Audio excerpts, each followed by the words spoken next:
పవన్ కళ్యాణ్ గారు video release చేసిన తర్వాత మిథున్ రెడ్డి ట్వీట్ చేశారండి. ఎప్పుడో తాతల తరాల నుంచి ఉన్న ఆస్తులు అయ్యి వాళ్ళ దగ్గర మేము కొన్నాము 2002లోనో 1లోనో ఎప్పుడు కొన్నామని ఏదేదో సోదంతా చెప్తా ఉన్నాడు. అసలు ఏ గ్రామానికి కనెక్టివిటీ లేకుండా వాళ్ళకి ఆ భూములు ఎలా వచ్చినాయి?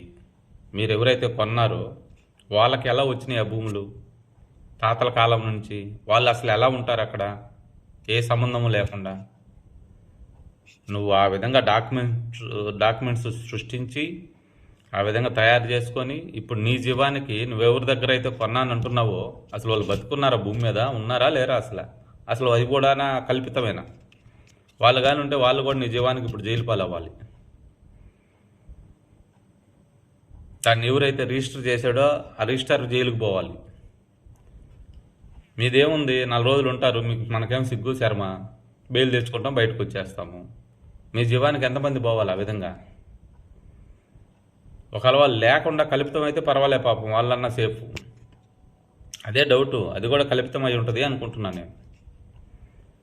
ముందు పెద్దిరెడ్డి పెద్దారెడ్డి అంటే పెద్ద మనసున్నోళ్ళు. పెద్ద అంటే పెద్ద మనసు ఉండాలి.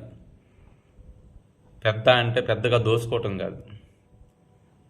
కొద్దిగా ఓపిక బట్టి మిథున్ రెడ్డి, అన్నీ బయటకు వస్తాయి. నువ్వేదో సాక్ష్యాలు చూపించి గతంలో కూడా మీ నాన్నగారు ఏమంటారు, పని వాళ్ళ కోసం కట్టిన గెస్ట్ హౌస్ అంటాడు ఆయన. పని వాళ్ళ కోసం అంత పెద్ద గెస్ట్ హౌస్ కట్టాడు ఆయన, ఇంత పెద్ద రోడ్డు వేసి ఎండించి ఫైల్స్ తగలబెట్టేసి ఉంటారు గతంలో. ఇప్పుడేమో మీరేమో అది మా సొంత అందే, మేము కొనుక్కున్నాము, డబ్బులు పెట్టి కొనుక్కున్నాము, మా పట్టా భూమి అని చెప్పి మీరు మాట్లాడతారు. మీ నాన్నేమో పని వాళ్ళ కోసం కట్టించేసామని చెప్తాడు. ఇవన్నీ బయటకు వస్తే లేదు, తొందరపడిపోకండి, కొంచెం వెయిట్ చేయండి. గతంలో పవన్ కళ్యాణ్ గారు పారిపోయాడు, మమ్మల్ని ఏం బట్టి లేదని విర్రవీగుతున్నారు. ఈసారి అది చంద్రబాబు నాయుడు గారిది. అసలు పవన్ కళ్యాణ్ గారికి కొన్ని షరతులు ఉంటాయి. అది కానీ లేకపోతే మీలాంటి వాళ్ళు ఇప్పుడు ఈ పాటికి ఎప్పుడో వేరేసి ఉండేవాళ్ళు. చూద్దాం ఏం జరుగుద్దాం.